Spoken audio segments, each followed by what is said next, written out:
Top quality और consistent performance के लिए सिर्फ सिल्वर पंप नाम याद रखना। સમાચાર ભાવનગરમાંથી કે જ્યાં અંતિમ સંસ્કાર વખતે મધમાખીના ઝુંડનો હુમલો 30 લોકોને સારવાર લેવાની ફરજ પડી હોવાની વિગત છે।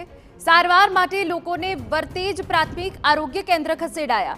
મધમાખીઓને દૂર કરવાની કવાયત હાથ ધરાઈ છે તો 30 લોકોને સારવાર લેવાની ફરજ પડી। અમારા સંવાદદાતા અજીત ગઢવી વધુ વિગતે વાત કરવા જોડાયા છે। અજીત, પૂરી વિગત।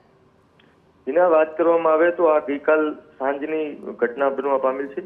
ભાવનગર શહેરની નજીક આવેલ એક વર્તેજ ગામ છે, ત્યાં એક મહિલા બુદ્ધનગર વિસ્તારમાં રહેતા એક મહિલાનું મૃત્યુ થયું હતું, જેને લઈને તેમના પરિવાર તથા સંબંધીઓ બાજુમાં જ આવેલ એક સ્મશાનમાં અંતિમ વિધિ માટે ગયા હતા। ત્યાં દરમિયાન ડાભુઓ જે હતા સ્મશાન યાત્રામાં, તેના દ્વારા લાકડામાં સ્મશાનની વિધિ અંતિમ વિધિ કરવા માટે જ્યારે લાકડા કાઢી રહ્યા હતા ત્યારે તે સમયે એક જે મધમાખીનો ઝુંડ હતો તે અચાનક જ ત્યાંથી ખુલી જતા તમામ માખીઓ જે ડાભુ હતા તેના પર તૂટી પડ્યો હતો અને જેને લઈને 30 જેટલા લોકોને કરડી જતા તાત્કાલિક ધોરણે તેમને નજીકના જ વર્તેજ જે હોસ્પિટલ છે ત્યાં લઈ જવામાં આવ્યા હતા।